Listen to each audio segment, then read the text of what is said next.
Tonight, we begin a new series called The High Price of Power. This is something that so many of us can relate to, our skyrocketing PG&E bills.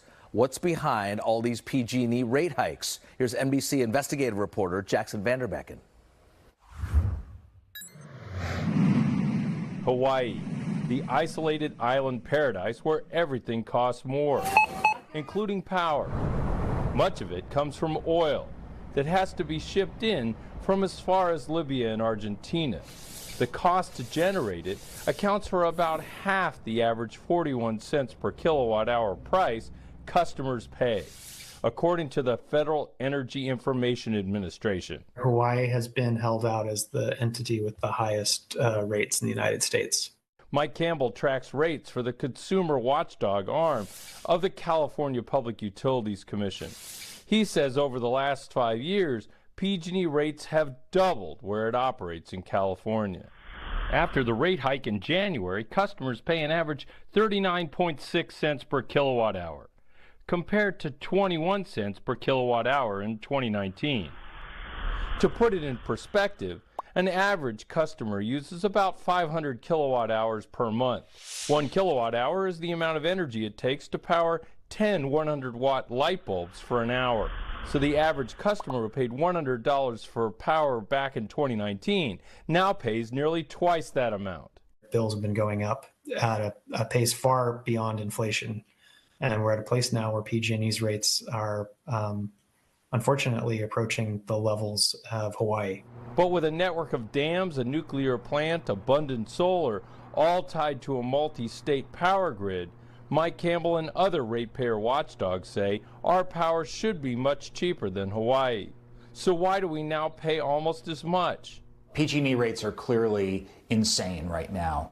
Matt Friedman is an attorney with the ratepayer advocacy group TURN. He points to this analysis of the added costs borne by PG&E ratepayers. Ratepayers are now paying 6 cents more per kilowatt hour for wildfire efforts. That includes PG&E's plan to put power lines underground.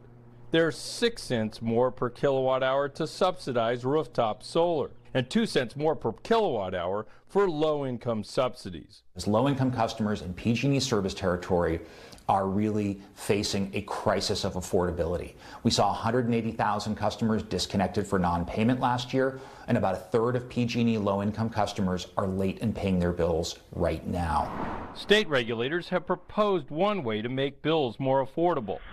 It involves charging an income-based monthly fee to account for fixed costs while trimming rates per kilowatt hour. We're in a race for the highest rates in the nation, and that is an ignominious prize to win.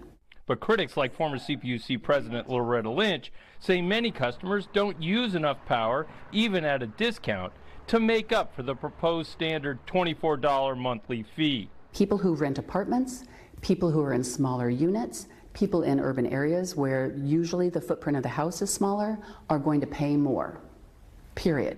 Besides, she says, any benefit wouldn't last long, as PG&E already has approval for rates to go up even higher next year. Lynch says the only long-term solution is for regulators to limit PG&E spending.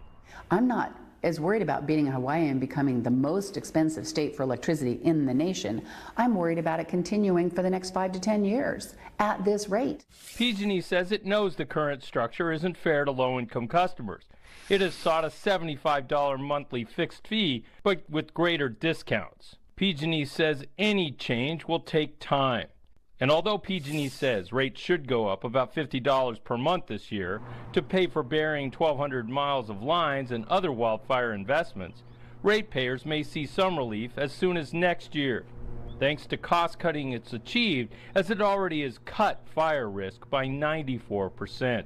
We are working hard to have average bills decrease in 2025 and 2026 compared to this year, even as these investments continue to pay off in greater safety and reliability for our customers, the utility says. The CPUC is slated to consider the rate change proposal as soon as next month. Jaxon Van Derbeken, NBC, Bay Area News. There's a lot of frustration from PG&E customers. Tomorrow, I will be sitting down with the CEO of PG&E, Patty Poppe, in a rare one-on-one interview. We'll bring you that exclusive interview at 6 p.m. and 11.